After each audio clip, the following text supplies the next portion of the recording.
इसी में हुआ बहुत बड़ा बदलाव। जितने भी बच्चे यहाँ पर आरआरबी एनटीपीसी ग्रेजुएट लेवल और 12 लेवल की तैयारी कर रहे हैं, तो उन सभी को यहाँ पर मैं बता दूं कि आरआरबी एनटीपीसी में बहुत बड़ा बदलाव हो चुका है, और ये दोनों के लिए है, ग्रेजुएशन लेवल वालों के लिए भी है और 12 लेवल वालों के लिए भी है। ठीक है, तो अगर आप किसी भी लेवल के लिए फॉर्म अप्लाई किए हैं, ग्रेजुएशन लेवल या 12 लेवल, तो ये वीडियो आपके लिए बहुत ही ज़्यादा जरूरी है। ठीक है, तो यहाँ पर आरआरबी एनटीपीसी में 3 बड़े बदलाव हुए हैं जो मैं आपको इस वीडियो में बताने जा रहा हूँ, और ये आपके लिए बहुत ही ज़्यादा जरूरी है। नहीं तो आपको यहाँ पर देखिए, इसमें खुशखबरी भी है और कुछ इन्फॉर्मेशन भी है। तो सबसे पहले हम यहाँ पर खुशखबरी को शेयर करेंगे, उसके बाद जो बदलाव है उसको शेयर करेंगे। ठीक है, तो सबसे पहले आरआरबी एनटीपीसी जो ग्रेजुएट लेवल है और 12 लेवल, इसमें क्या आप लोगों के लिए खुशखबरी हुई मैं आपको बता देता हूँ। उसके बाद इसमें जो बदलाव हुआ है वो आपको बताऊंगा। तो खुशखबरी जो आपका यहाँ पर निकल के आया है कि आपका जो वैकेंसी है, ठीक है, वैकेंसी जो भी है ग्रेजुएट लेवल या 12 लेवल में, उसका 15 गुना बुलाया जाएगा। ठीक है, CBT 2 में उसका 15 गुना, इसके कारण कट ऑफ कम जाएगा। ठीक है, आपका जो CBT 1 का कट ऑफ है वो कम जाएगा। यहाँ पर ध्यान से सुनिएगा, जितने भी बच्चे ग्रेजुएट लेवल या 12 लेवल के लिए फॉर्म भरे हैं एनटीपीसी में, तो CBT 1 का कट ऑफ कम जाएगा। अब कट ऑफ कम कैसे जाएगा, ध्यान से समझिएगा। ठीक है, अब बच्चा तो सोच रहा है कि ग्रेजुएशन लेवल में 8000 वैकेंसी है और 12 लेवल में कितना, यहाँ पर 4000 वैकेंसी है। कितना, 4000 वैकेंसी है। ठीक है, हम राउंड फिगर लेके चल रहे हैं। ठीक है, ये सोच रहा है, लेकिन ऐसा नहीं है। ठीक है, वैकेंसी का 15 गुना जब बुलाया जाता है CBT 2 में, ठीक है, 15 गुना CBT 2 में, और CBT 2 पर सिलेक्शन होता है, CBT 1 पर आपका सिलेक्शन नहीं होता है। तो ये आपका हो गया 1,20,000। कितना हो गया, 1,20,000, और ये आपका जो हो गया ये 60,000 हो गया। कितना, 60,000। तो आपका यहाँ पर 8,000 पर नहीं, ठीक है, आपका यहाँ पर 8,000 पर सिलेक्शन नहीं हो रहा है, 4,000 पर नहीं हो रहा है, आपको 1,20,000 में जीतना है। ठीक है, और आपको यहाँ पर 60,000 में जीतना है। कब, आपको यहाँ पर CBT 1 में। ठीक है, CBT 1 में, CBT 2 में तो बहुत कम पर हो जाएगा। ठीक है, CBT 2 में तो ऐसा हो जाएगा ना कि मान लो कि आप CBT 2 दे रहे हो, आप किसी भी जोन से हो। ठीक है, अब आपने जिस भी जोन में अप्लाई किया है वहाँ पर जो आपका सीट है, ठीक है, आपका जो पर सीट कंपटीशन है, मान लो कि पर सीट कंपटीशन कितना है आपका, 1200 है। ठीक है, 1200 आपके कैटेगरी के लिए, वो भी आपका कैटेगरी, मान लो कि आप OBC से हो और पर सीट कंपटीशन OBC के लिए 1200 है, आप जिस भी जोन में अप्लाई किए हो वहाँ पर, तो आपको 1200 में से एक बच्चा को चुना जाएगा। ठीक है, हर 1200 में से एक बच्चा को चुना जाएगा। तो इसको भी हम आगे चल के बहुत अच्छे से एक्सप्लेन करेंगे। ठीक है, इतना तो फिलहाल आप समझ लिए कि CBT 1 में कम कट ऑफ जाएगा, क्योंकि CBT 2 में 15 गुना बच्चा बुलाया जा रहा है। कितना, आपका 15 गुना बच्चा यहाँ पर बुलाया जा रहा है। अब यहाँ पर हम बात करें वेटिंग लिस्ट के बारे में, तो बहुत बच्चों को ये डाउट है कि ये वेटिंग लिस्ट होता है क्या, इससे क्या बेनिफिट होने वाला है। ध्यान से समझो, वेटिंग लिस्ट बहुत अच्छा चीज़ है। मान लो कि आपका कट ऑफ जो है 90 जा रहा है। कितना, 90। अंकित यहाँ पर लाया है 88। ठीक है, अंकित एक लड़का है जो कि 88 मार्क्स लाया है, और एक लड़का है सूरज, आपका सूरज जो कि आपका लाया है 90 प्लस मार्क्स लाया है। वो 92 हो सकता है, 94 हो सकता है, जो भी है। ठीक है, तो हम एक एग्जैक्ट फिगर ले ही लेते हैं ताकि आपको समझ में आए। ठीक है, तो यहाँ पर अगर हम ले लें कि ये मान लीजिए 94 मार्क्स लाया है, ठीक, तो यहाँ पर वेटिंग लिस्ट तैयार होगा। क्या तैयार होगा, वेटिंग लिस्ट की 88 वाला भी सेलेक्ट हो जाएगा अगर सूरज छोड़ता है तो। ठीक है, तो ऐसे बहुत सारे बच्चे छोड़ देते हैं। क्यों छोड़ देते हैं, क्योंकि यहाँ पर फॉर्म देखो, एनटीपीसी में ही 2 तरह का फॉर्म निकला, ग्रेजुएट लेवल निकला, 12 लेवल निकला, फिर ALP वाला फॉर्म निकला है। ठीक है, टेक्नीशियन वाला फॉर्म निकला है। ठीक, तो इस तरह से अलग अलग डिपार्टमेंट में फॉर्म निकले हैं। तो अगर कोई बच्चा जिसमें ख्वाहिश होगा उसमें हो जाएगा, तो इस चीज़ को ये छोड़ सकता है, जहाँ पर वेटिंग लिस्ट क्रिएट हो जाएगा। अब बात करें बदलाव क्या हुआ है। ठीक है, यहाँ पर आरआरबी एनटीपीसी जो ग्रेजुएशन लेवल के बच्चे हैं और 12 लेवल के बच्चे हैं, उन सभी के लिए यहाँ पर बहुत बड़ा बदलाव हुआ क्या है। तो आप लोगों के लिए बदलाव यही हुआ है कि अगर आप OBC कैटेगरी से आते हैं, SC कैटेगरी से आते हैं, ST कैटेगरी से आते हैं, या EWS कैटेगरी से आते हैं,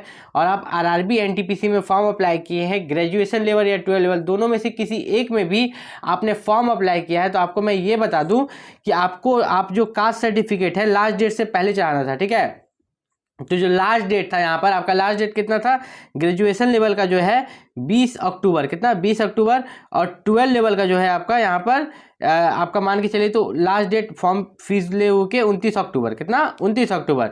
तो अगर इससे पहले आपके पास सेंट्रल लेवल का कास्ट सर्टिफिकेट नहीं है, ठीक है, सेंट्रल लेवल का कास्ट सर्टिफिकेट होना चाहिए। ठीक है, जितने भी यहाँ पर रिजर्व कैटेगरी के बच्चे हैं उन सभी के पास सेंट्रल लेवल का कास्ट सर्टिफिकेट होना चाहिए।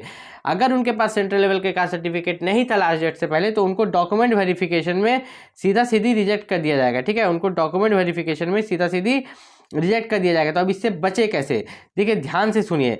यहाँ पर हो क्या रहा है ना कि आपका जो कास्ट सर्टिफिकेट है बहुत बच्चों के पास 2 तरह का होता है, एक स्टेट लेवल का होता है, ठीक, दूसरा जो होता है वो सेंट्रल लेवल का होता है। तो स्टेट और सेंट्रल में देखें तो रेलवे तो सेंट्रल गवर्नमेंट है, ठीक है, तो वो स्टेट का नहीं मांगेगी, वो किसका मांगेगी, सेंट्रल का। तो सेंट्रल का यहाँ पर जो बना हुआ रहता है वो कैसा होता है, मैं आप लोगों को दिखा देता हूँ, ध्यान से आप लोग देख लीजिएगा, ठीक है। बहुत बच्चे बोलते हैं नहीं एनेक्सर के हिसाब से होता है, ठीक है, एनेक्सर के हिसाब से होता है, लेकिन सेंट्रल वाला भी होता है, ठीक है, सेंट्रल वाला भी आपका होता है। आप उसको ध्यान से आप उसको एक बार देख लीजिए, ठीक है। मैं आपको इस वीडियो में बहुत अच्छे से दिखा देता हूँ कि आपको किसी तरह का दिक्कत ना हो, किस तरह का central certificate OBC SC ST और ईडब्ल्यूएस वालों को बनवाना है। इसी वीडियो में आप आराम से देख लीजिएगा, ठीक है, इसी वीडियो में आप आराम से देख लीजिएगा। मैं थोड़ा सा नीचे जाता हूँ, आपको मिल जाएगा। तो यहाँ पर सबसे पहले हम पहुँच गए किसके लिए, ओबीसी वाला की एससी एसटी वाला, ठीक है।